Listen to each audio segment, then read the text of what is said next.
Welcome dear rockers, कैसे हैं आप सभी। तो आज हम देखने वाले हैं 2024 में रिलीज हुई मूवी द क्राउ।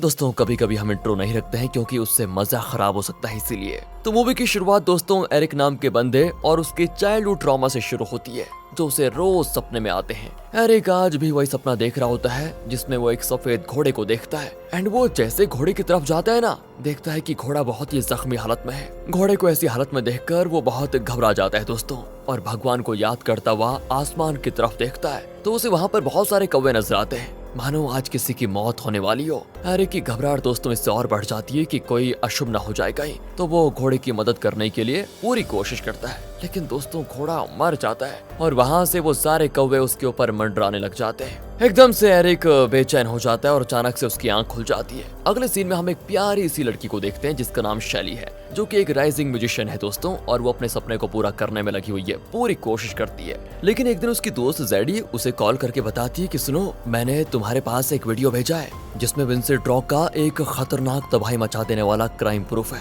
वो एक भूतिया और शैतान से भरी हरकत करता हुआ दिखाई दे रहा है उस वीडियो में, और अब विंसेंट रॉक को डर इस बात का है कि अगर ये वीडियो पब्लिक हो गई तो कई सालों से उसका छुपा हुआ राज सबके सामने आ जाएगा, और इसी डर से वो मेरे पीछे अपने सबसे खौफनाक एनफोर्सर मैरियन को लगा रहा है। मुझे नहीं पता कि अब मैं तुम्हें कभी मिल भी पाऊंगी या नहीं, लेकिन तुम अपना ख्याल रखना और यहाँ से तुरंत भाग जाओ तुम। दोस्तों ये सुनकर शैली बहुत डर जाती है और वहाँ से भागने लगती है, और इस तरह भागते भागते ही वो अपनी जिंदगी को एक भगोड़े की तरह जीना शुरू कर देती है। उसे समझ में आ जाता है कि अब मरने के सिवा उसके पास कोई रास्ता नहीं बचा दोस्तों, क्योंकि कब तक भागेगी वो। अगले सीन में हम देखते हैं कि जेडी का किस्सा अब एक अलग ही मोड़ ले चुका है दोस्तों, क्योंकि मैरियन ने उसको पकड़ लिया है और सबसे पहले उसके फोन से वो वीडियो डिलीट कर दिया है। और जब मैरियन उसका फोन चेक कर रही होती है ना, तभी उसे पता चलता है कि जेडी ने तो ये वीडियो अपनी दोस्त शैली को भेजा हुआ है। अब यहाँ विंसेंट रॉक के लोग जेडी को कैद कर लेते हैं और ये सारी बात विंसेंट रॉक को बताते हैं। जैसे ही दोस्तों रॉक वहाँ पर आता है, जेडी बहुत डर जाती है कि कहीं मेरे साथ कुछ गलत ना कर दे।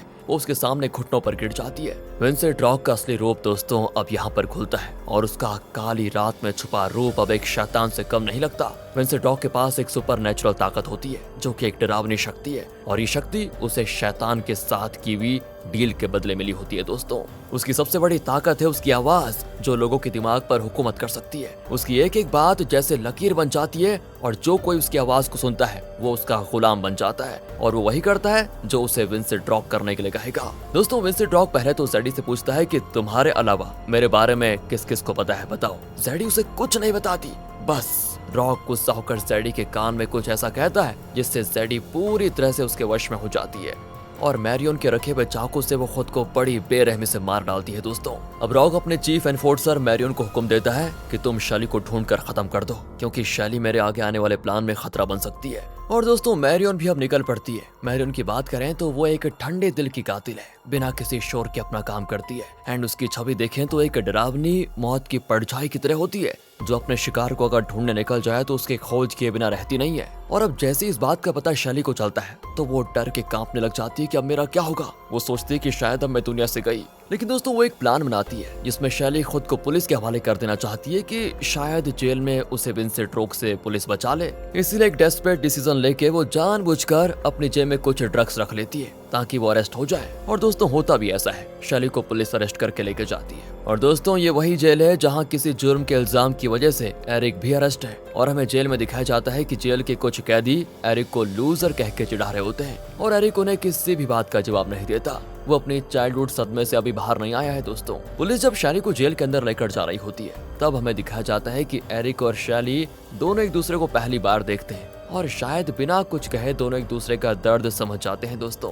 अगले दिन की बात है, जब जेल में सभी कैदियों को खाना दिया जा रहा होता है, तब शैली उसके पास आकर बैठ जाती है और एरिक से पूछती है तुम मुझे इतने अंदर से टूटे हुए क्यों लगते हो हैं?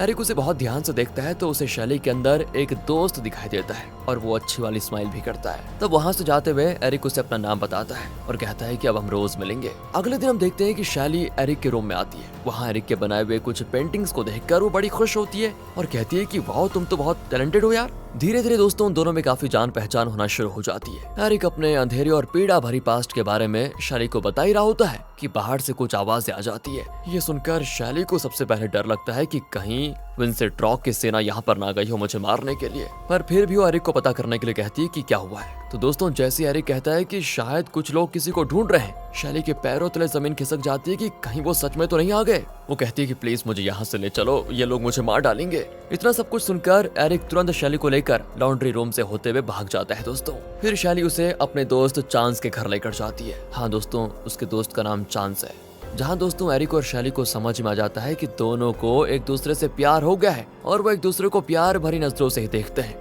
फिर यहाँ पर किस और रोमांस भी होता है। वो लोग एक दूसरे के साथ बड़े खुश होते हैं जैसे कि उनको पूरी कायनात मिल गई हो। तो अगले सीन में हम देखते हैं कि एरिक मस्त पियानो बजा रहा है और शैली सिंगिंग करती है। दोनों बड़े खुश होते हैं। साथ ही एरिक शैली को पियानो बजाने के लिए भी कहता है। जब वो मना करती है तो एरिक उसे फोर्सफुली पियानो बजाने के लिए कहता है। एंड दोस्तों शैली बजाने की कोशिश करती है लेकिन उसकी आंखों के सामने कुछ धुंधली सी तस्वीरें आ जाती हैं एंड इससे वो बहुत परेशान होती है और पियानो को बजाना छोड़कर चली जाती है। एरिक भी सोच में पड़ जाता है कि आखिर शैली को क्या हुआ। तो एरिक उससे पूछने जाता है कि तभी शैली जवाब देती है, अगर मैं अपने पियानो का राज बता दूंगी तो तुम मुझसे नफरत करोगे। इसके बाद दोस्तों वो दोनों एक झिलमिलाती शाम को वॉक करने जाते हैं जहाँ शैली उसे बताती है कि मैं पहले एक राइजिंग म्यूजिशियन थी लेकिन मेरे साथ कुछ बहुत खतरनाक हुआ जिसकी वजह से मैंने वो चीज छोड़ दी, लेकिन मैं अभी भी उस चीज से बाहर नहीं आ पा रही हूँ, शायद कभी नहीं आ पाऊंगी।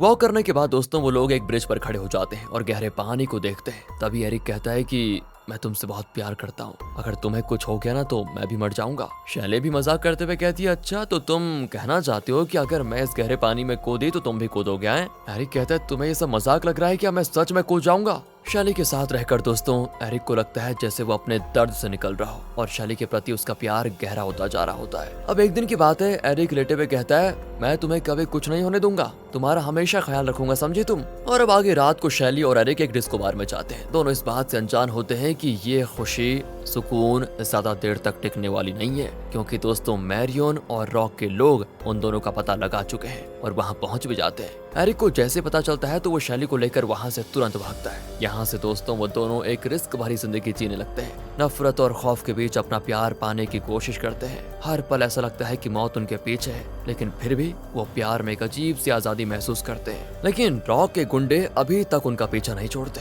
अब एक रात विंसेंट रॉक के लोग उन तक पहुंच ही जाते हैं दोस्तों, लेकिन आंधियों से घिरी रात, बिजली की चमक और बारिश की बूंदें अपने साथ एक भूतिया हवस लेकर आती है। और दोस्तों शैली और एरिक को वो लोग पकड़ लेते हैं, उनको एक कमरे में कैद कर देते हैं। साथ ही दरवाजों पर गिरती बिजली के साथ उनका आखिरी पल आने वाला होता है। रॉक के आदमी भी दोनों के चेहरे पर प्लास्टिक पेपर बांध देते हैं और धीरे धीरे उनकी सांस बंद करके मार डालते हैं। शैली की चीख उस अंधेरे में गूंजती है, लेकिन उन लोगों को उन दोनों पर तरस नहीं आता। ये मौत का सच था दोस्तों, एक भयानक सच जिससे वो कभी नहीं बच सकती थी। अब इनकी मौत होने के बाद एरिक को एक दृश्य दिखाई देता है जहाँ शैली पानी में डूब रही है और एरिक उसको बचाने की कोशिश कर रहा होता है, लेकिन वो नाकामयाब हो जाता है। एरिक जैसे पानी से बाहर निकलता है तो देखता है कि वो खुद को एक अजीब सी जगह में पाता है जो शांत और अंधेरे से भरी पड़ी है, जहाँ की हवाओं में एक अजीब सी खामोशी है। हवा का एक हल्का सा झोंका उसके तरफ आता है दोस्तों और सच को उजागर करता है। और जैसे उसे रियलाइज होता है कि वह मर चुका है, तभी उसे वहाँ पर एक आदमी दिखाई देता है जिसका नाम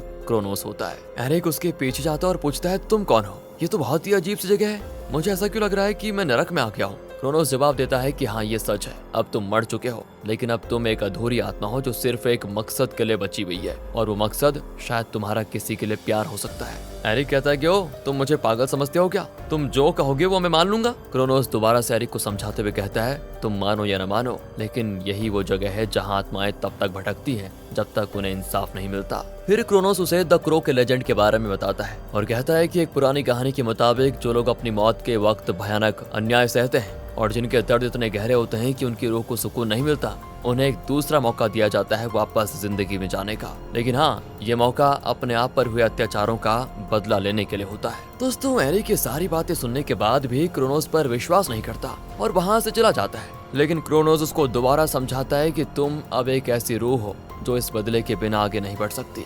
इतना कहने के बाद दोस्तों क्रोनोस उस पानी में धक्का दे देता है उसे। अब अगले सीन में हम देखते हैं कि एरिक को अपनी रियल लाइफ में होश आता है और उसे कुछ समझ में नहीं आता है कि आखिर उसके साथ ये हो क्या रहा है। अभी तो वो थोड़ी देर पहले कहीं और पर था और अभी यहाँ पर आ गया, पता नहीं कैसे। एरिक अब हर जगह शैली को ढूंढने लगता है और फिर उसे रियलाइज होता है कि शायद शैली सच में मर चुकी है। वो शैली की यादों में खो जाता है दोस्तों, जहाँ वो दोनों साथ में एक वक्त पर हसीन पल बिता रहे थे। और फिर वो अपने हाथों में बने शैली के नेम का टैटू देखकर बहुत मिस करने लगता है उसे। एरिक अपने हसीन पल में जी रहा होता है कि अचानक वहाँ रॉक का एक ऑफिसर आ जाता है दोस्तों और सीधे एरिक पर अटैक कर देता है। उन दोनों के बीच में एक अजीब सा झगड़ा होता है जो दिल को दहलाने वाला होता है दोस्तों। एरिक उस ऑफिसर को खत्म कर देता है और बाथरूम में जाकर अपने घाव पर मरहम पट्टी करता है। अचानक वो देखता है कि उसका घाव खुद ब खुद भर रहा है ऑटोमेटिकली दोस्तों। ये सारी चीज देखकर वो बहुत परेशान हो जाता है कि यार ये जादू क्या हो रहा है। लेकिन दोस्तों इसके दौरान उसे काफी दर्द भी झेलना पड़ता है। एरिक को समझ में आ जाता है कि अब वो एक इंसान नहीं रहा बल्कि एक आत्मा है जो सिर्फ एक मिशन के लिए वापस आई है और वो मिशन सिर्फ शैली की मौत का बदला लेना और अपने प्यार को इंसाफ दिलाना है। इसके बाद शैली को याद करता हुआ वो उसी ब्रिज के पास जाता है जहाँ वो और शैली अक्सर जाया करते थे। साथ ही दोस्तों बीच बीच में हम देखते हैं कि एक कौवा ना हमेशा से उसको देखता रहता है, मानो एरिक पर उसकी नजर हो। और जब एरिक ब्रिज पर पहुंचता है तो देखता है शैली उसे वहां ब्रिज से कूदते हुए दिखाई देती है। एरिक उसके पीछे उसे बचाने जाता है लेकिन शैली पानी में कूद जाती है और दोस्तों एरिक भी उसके साथ साथ पानी में कूद जाता है और यहाँ से वो क्रोस की दुनिया में आ जाता है जहाँ वो बहुत ही परेशान है। तब वो क्रोनोस से कहता है कि आखिर मेरे साथ हुआ क्या है, क्यों हो रही ये सारी चीजें, उन शैतान लोगों ने मुझसे मेरी शैली को क्यों छीन लिया, और अगर मैं मरने के बाद यहाँ आया हूँ तो शैली यहाँ क्यों नहीं है, वो कहाँ गई, उसके साथ भी तो गलत हुआ था, उसको भी तो जीने का एक मौका मिलना चाहिए। तब क्रोनोस उसे बताता है कि शैली धीरे धीरे नरक की तरफ जा रही है और अगर उसे अभी नहीं बचाया गया तो वो हमेशा के लिए नरक की आग में जलकर राख हो जाएगी और इसके बाद वापस दुनिया में आना नामुमकिन। दोस्तों ये सारी बातें एरिक को बहुत डरा देती है। वो शैली को बचाने का 1% मौका भी निकालने की कोशिश करता है और तब क्रोनोस उसे विंसेंट रॉक की स्टोरी बताता है और कहता है कि विंसेंट ने शैतान के साथ एक डील की है जिसमें वो निर्दोष लोगों की रूह को नरक में भेजता है जिसकी वजह से उसे और ज्यादा शक्तियां मिलती है और अगर विंसेंट रॉक को नहीं रोका गया तो जल्द ही पूरी कायनात खत्म हो जाएगी। और हाँ, अगर तुम अपने प्यार को बचाना चाहते हो तो तुम्हें रॉक और उसके सारे मेंबर्स को मारना पड़ेगा और जैसे ही तुम रॉक को मारोगे तुम्हें तुम्हारी शैली वापस मिल जाएगी। दोस्तों ये सुनकर एरिक को थोड़ा खुशी होती है कि चलो कोई तो रास्ता मिला, लेकिन वो क्रोनोस से पूछता है कि मैं उन लोगों से कैसे लड़ूंगा, उन लोगों के पास बहुत सारे पावर्स हैं। क्रोनोस कहता है कि शायद तुम अपनी शक्तियों से अनजान हो, तुम्हें तक क्रो के द्वारा शक्ति मिली है जिसकी वजह से तुम्हारी बॉडी को कुछ नहीं होगा। और दोस्तों ये कहते क्रोनोस उसे पानी में धक्का दे देता है। एरिक फिर से अपनी रियल लाइफ में आ चुका है और अब उसे पता होता है कि उसके पास असीमित शक्तियां हैं। वो सबसे पहले शैली की मॉम के पास जाता है, उनसे पूछता है कि क्या आपको पता है शैली को मारने के पीछे किसका हाथ हो सकता है, क्या आप जानती है कि जिन्होंने भी उसको मारा उनका सरदार कौन है। शैली की मॉम दोस्तों ये सुनकर घबरा जाती है जैसे उन्हें सब कुछ पता हो, लेकिन वो एरिक को कुछ नहीं बता पाती। जिसके बाद एरिक कुछ देर के लिए शैली के रूम में जाता है, उसको उसकी कुछ फोटोज मिलती हैं और शैली की फोटोज को देखकर दोस्तों एरिक की यादें ताजा हो जाती है। वो बुरे मन से चला जाता है वहां से। लेकिन दोस्तों अब ये बात विंसेंट रॉक को पता चल चुकी है कि एरिक शैली के घर उसकी मॉम के पास गया था। रॉक को लगता है कि शैली की मॉम ने इमोशनल होकर एरिक को सब कुछ बता दिया होगा, तो वो शैली की मॉम के कान में कुछ बोलकर उसको अपने काबू में कर लेता है जिसकी वजह से वो टेरेस से कूदकर अपनी जान दे देती है। और विंसेंट रॉक के पत्थर दिल को इस बात का जरा भी गिल्ट नहीं होता, कहाँ से होगा, राक्षस जो ठहरा। अगले सीन में हम देखते हैं कि एरिक शैली के दोस्त के घर पर जाता है। उन दोनों की यादों का एक कारवां होता है और वो शैली की यादों में बिल्कुल खो जाता है। लेकिन तब एरिक को शैली का एक फोन मिलता है दोस्तों जिसमें एक पुरानी वीडियो होती है। ये वीडियो दोस्तों वो सारी सच्चाई दिखाती है जो एरिक को बिल्कुल शॉक कर देती है। वीडियो में विंसेंट रॉक शैली के कान में कुछ कहता है जिसकी वजह से शैली मासूम लोगों की जान ले लेती है। दोस्तों ये सारी चीजें देखकर एरिक के पैरों से जमीन निकल जाती है।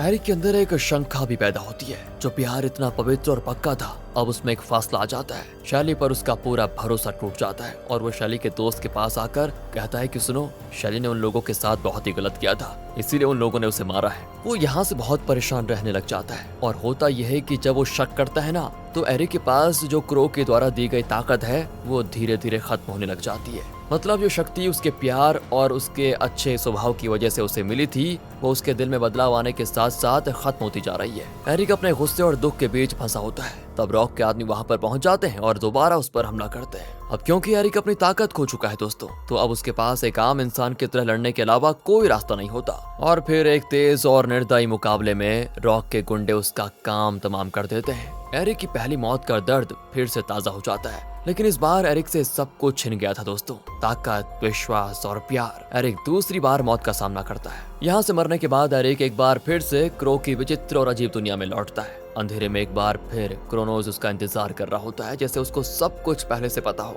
एरिक क्रोनोस से पूछता है कि आपने तो कहा था कि अब मेरे पास पावर्स हैं और अब मैं कभी नहीं मरूंगा, तो मैं यहाँ फिर कैसे आ गया? क्रोनोस बहुत ही कठोरता से कहता है कि तुमने अपना मौका खो दिया, अब तुम्हें जिंदगी में वापस जाने का दूसरा मौका नहीं मिलेगा। एरिक के दोस्तों कुछ समझ में नहीं आता और वो कहता है कि पर क्यों? मैंने तो अभी अपने प्यार की मौत का बदला लिया ही नहीं है और फिर मेरे साथ ऐसा क्यों हो रहा है? क्रोनोस गुस्से में जवाब देता है कि तुमने अपने प्यार पर शक किया, इसलिए तुम यहाँ वापस आ गए हो और अब वक्त है तुम्हारी आत्मा को आगे बढ़ने का। क्रोनोस का यह अंदाज बहुत ही निर्दयी होता है, लेकिन उसके शब्दों में एक सच्चाई छुपी होती है। एरिक भी समझ जाता है कि शायद अब उसे शैली को बचाने के लिए उसकी आत्मा को दोबारा मौका नहीं मिलेगा।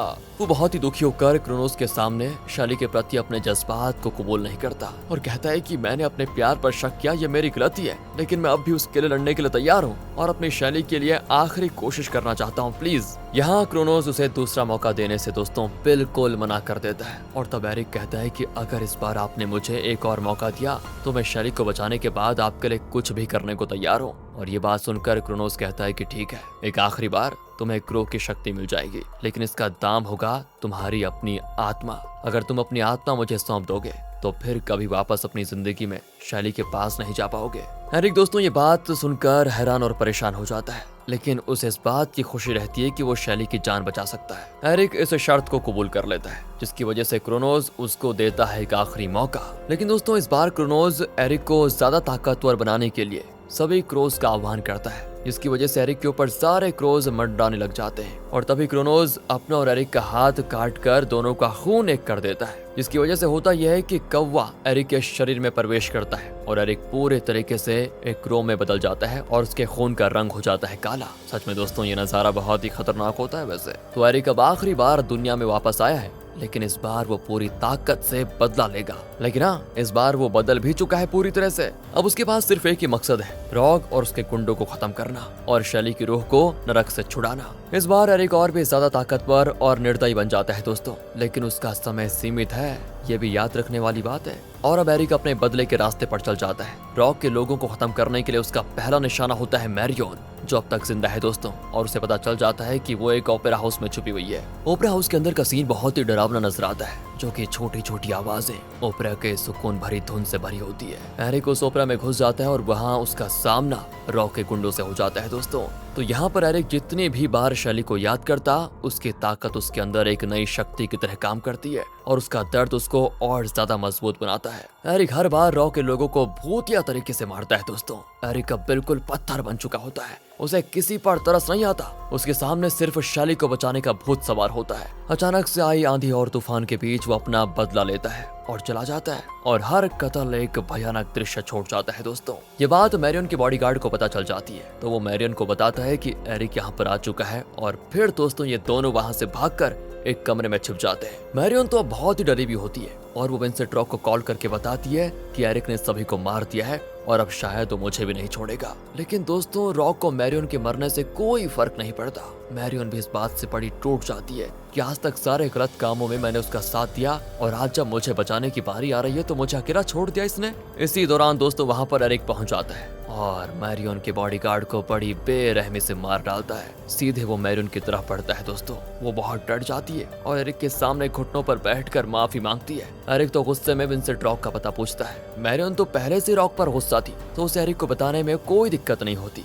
वो उसका एड्रेस बता देती है। अभी हम मैरियन को लगा था कि वो उसे नहीं मारेगा, शायद वो इस बात से अनजान थी कि एरिक अब बहुत खूंखार हो चुका है। एरिक मैरियन का सर काट कर सीधे अलग कर देता है दोस्तों, और ये दृश्य सच में बहुत ही खौफनाक होता है, जिससे साफ है कि अब रॉक का आखिरी पल बहुत ही करीब है। एरिक ओपेरा शॉप में जाता है तो वहाँ पर वो मैरियन और उसके बॉडीगार्ड का सर लाकर सभी को दिखाता है। ओपेरा में बहुत ही भगदड़ मच जाती है, पूरा ओपेरा खाली हो जाता है। तभी वो शैली के बारे में सोचने लग जाता है दोस्तों, और उसकी आंखों में सिर्फ शैली का चेहरा दिखाई देता है, जो उसे शैली को दिए गए वचन को याद दिलाता है। और ये सारी चीजें उसे और ज्यादा ताकत दे रही थी, जिसकी वजह से अब एरिक विंसेंट रॉक के और करीब जाता हुआ दिख रहा था। लेकिन इन सब में वो ये भी नहीं भूल पा रहा होता है कि उसके पास अब ज्यादा समय नहीं बचा है इस दुनिया में जीने का। वो दोस्तों बिना देर किए रॉक के पास पहुंच जाता है। उसका घर सदियों पुराना भयानक महल जैसा घर है जो उसके सालों से किए गए पुराने पाप और उसकी शैतानी शक्तियों का डरावना सबूत है। दोस्तों वो जगह सच में बहुत ही भयानक होती है और वहाँ पर सिर्फ अंधेरे से भरी हल्की रोशनी है। विचित्र तेज घंटी की आवाज मानो वो आवाज कुछ कहना चाह रही हो। एरिक इस बात से बिल्कुल अनजान होता है कि रॉक एक शैतानी पैक्ट के जरिए सेंचुरी से जिंदा है और दोस्तों अब वो एरिक के ब्लड पैक्ट के जरिए उसकी शक्ति छीन लेने का प्लान बनाता है। तो एरिक जैसे रॉक को देखता है तो उसके गर्दन पर चाकू रख देता है। तभी रॉक चाकू से दोस्तों अपना हाथ काटता है और एरिक का ध्यान भटकाते हुए उसे आईने में चेहरा देखने को कहता है और कहता है कि तुम पहले से कितना बदल गए हो, तुमने कितने लोगों को बड़ी बेदर्दी से मार दिया है। तुम बताओ अपने प्यार शैली को क्या जवाब दोगे। शैली तो तुमसे इस बात से नफरत करेगी कि तुमने कितने मासूम लोगों की जान ली है। एंड दोस्तों एरिक सच में उसकी बातों में आने लगता है। वो खुद को आईने में देखने लग जाता है। तभी उसको आईने में कुछ क्रोज उसकी तरफ मंडराते हुए दिखाई देते हैं जिससे एरिक को समझ आ जाता है कि कुछ खतरनाक होने वाला है क्योंकि क्रो खतरे की निशानी होते हैं। वो जैसे मुड़ता है तभी रॉक एक जादुई खंजर उसके सीने पे घोंप देता है और एरिक के कान में कुछ मंत्र बोलने लग जाता है। एरिक भी कमजोर होकर नीचे गिरता है दोस्तों सीधे। तो रॉक अपने बहते खून को एरिक के खून से मिलाना शुरू करता है जिससे कि एरिक की सारी शक्तियां उसे मिल जाए और अब एरिक अपने आप को बहुत ही कमजोर महसूस करने लग जाता है जैसे कि वो मरने वाला हो। एरिक की दोस्तों आंखें बंद होने लगती हैं। फिर उसको अपनी अच्छी और बुरी यादें दोबारा आ जाती हैं जिसमें उसको सब लोग बहुत ही कमजोर समझते थे पहले और उसे लूजर बोलते थे। इस दौरान एरिक को शैली के साथ हुए अत्याचार याद आ जाते हैं और उसके साथ बिताए हुए हसीन पल भी दोस्तों, जिससे होता यह है कि एरिक को ताकत मिलती है और उसे दोबारा होश आ जाता है। और दोस्तों इस तरह रॉक की चाल कामयाब नहीं होती। रॉक तो बिल्कुल चौंक जाता है क्योंकि शायद उसको अंदाजा नहीं है कि एरिक अब पहले से ज्यादा ताकतवर हो चुका है। उसके अंदर का प्यार और बदले की आग इतनी गहरी हो चुकी है कि वो अब सब कुछ तबाह कर सकता है। एरिक अपने तेज और ताकत से भरपूर मूव के जरिए रॉक को एक भयानक लिम्बो रियल में घसीट देता है दोस्तों। यही वो जगह है दोस्तों जहाँ पर रॉक ने शैतानों के साथ एक डील की थी और अब वही शैतानी आत्माएं उसे लेने के लिए वापस आ रही होती हैं। रॉक बुरी तरह डर जाता है और उसके सामने मौत दिखाई देती है। और दोस्तों क्योंकि एरिक को भी लेट हो रहा था, उसे शैली से मिलने की बहुत ही जल्दी होती है, तो वो बिना देर किए रॉक को मारने जाता है। एरिक उसे तब तक मारता है जब तक रॉक पानी के अंदर डूब नहीं जाता और इसमें रॉक की आखिरी चीखें उसे सुनाई देती है। वो नरक का अंतिम दर्द झेलने के लिए हमेशा के लिए वहाँ उसे बंद कर देता है और उसे अब कभी मुक्ति नहीं मिलेगी। रॉक को मारने के बाद एरिक चैन की सांस लेता है और शैली का इंतजार करता है, लेकिन दोस्तों उसे अंदर से बहुत तकलीफ भी हो रही होती है कि वो अब शैली के साथ जिंदगी नहीं जी पाएगा। एरिक ये सारी बातें सोच ही रहा होता है कि तभी पानी से शैली की बॉडी धीरे धीरे ऊपर की तरफ आ जाती है और शैली अपना हाथ एरिक को पकड़ाती है। एरिक की खुशियों का कोई ठिकाना नहीं होता।